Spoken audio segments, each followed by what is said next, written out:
इन दिनों हर तरफ से दिल को झकझोर देने वाली खबरें आ रही हैं। केरल में हुए भयानक भूस्खलन के बाद शुक्रवार शाम केरल के कोझिकोड में एक विमान दुर्घटना का शिकार हो गया। यह हादसा इतना दर्दनाक था कि विमान में सवार करीब 18 लोगों की मौके पर ही मौत हो गई। वहीं 127 लोगों के अस्पताल में भर्ती होने की भी सूचना है। बता दें कि इस बड़े विमान हादसे में 18 लोगों समेत पायलट और को पायलट की भी मौत हो गई है। तस्वीरें देखकर ही उस भयानक मंजर का अंदाजा लगाया जा सकता है जब विमान 35 फीट गहरी खाई में जा गिरा और कुछ क्षण में ही लोग मौत के शिकार हो गए। विमान में सवार लोगों ने कल्पना भी नहीं की थी कि उनके साथ ये सब होने वाला है और अचानक से आए इस प्रलय ने कुछ क्षण में ही सभी लोगों को हताश कर दिया और लोगों को ये समझने का समय भी ना मिला कि ये क्या हो रहा है और देखते ही देखते प्लेन के 2 टुकड़े हो गए। सबसे पहले आपको ये बता देते हैं कि ये हादसा हुआ कैसे। दरअसल वंदे भारत मिशन के तहत काम करने वाला एयर इंडिया एक्सप्रेस दुबई से कोझिकोड आ रहा था, जहां लैंडिंग के समय फिसल गया और करीब 35 फीट गहरी खाई में जा गिरा।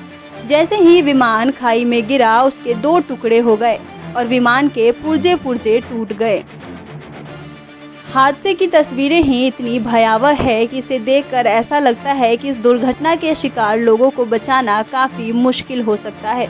राहत की बात तो ये रही कि विमान में आग नहीं लगी, वरना आज मंजर कुछ और ही होता।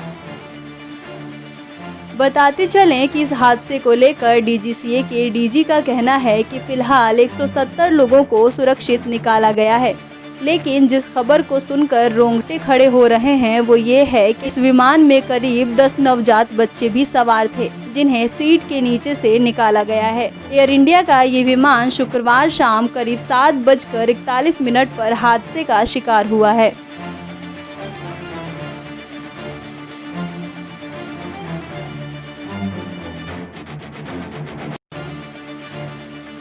इस हादसे को लेकर कई लोग दुख प्रकट कर रहे हैं, जिसमें पीएम मोदी ने भी दुर्घटना के बाद एक ट्वीट किया है, जिसमें उन्होंने उन लोगों के प्रति संवेदना प्रकट की है जिन्होंने अपने परिजनों को खोया है।